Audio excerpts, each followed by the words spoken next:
Assalamualaikum warahmatullahi wabarakatuh. Perkenalkan, nama saya Aldi Andriawan dengan NIM belakang 379. Dalam kesempatan kali ini saya akan menjelaskan perihal tugas hukum keuangan negara terkait pernyataan bahwa Kementerian Keuangan berwenang dan bertanggung jawab atas pengelolaan aset dan kewajiban negara secara nasional. Sementara Kementerian Negara atau lembaga berwenang dan bertanggung jawab atas penyelenggaraan pemerintahan sesuai dengan tugas dan fungsinya masing-masing.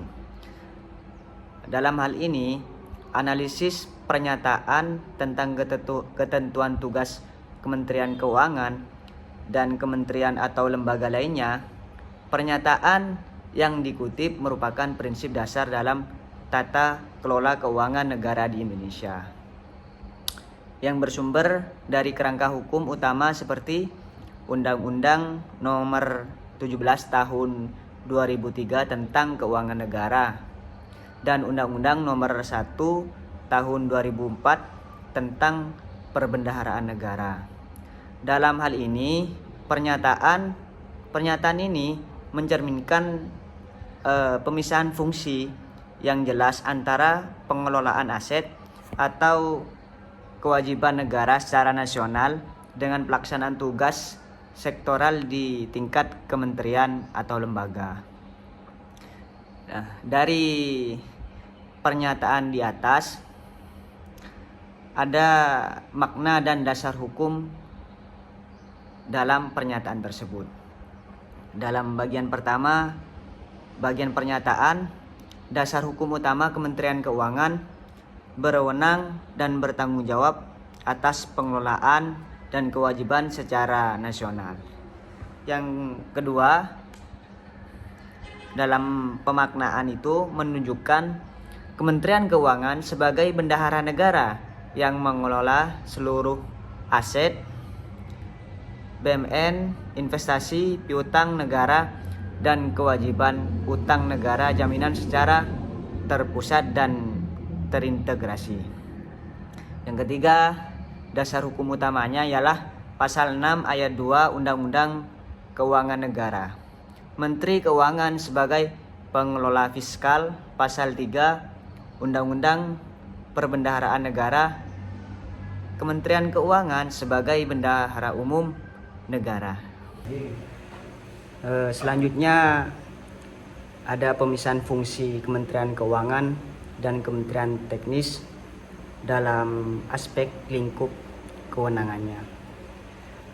Yang pertama, Kementerian Keuangan berwenang untuk nasional dan strategis kebijakan utang investasi BMN lintas Kementerian Neraca Negara.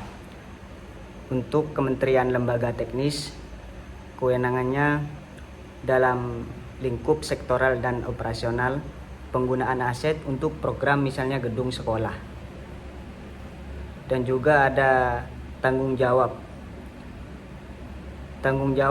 dalam Kementerian Keuangan menyusun neraca pemerintah, mengelola utang negara, melakukan restrukturisasi aset misalnya lelang BMN.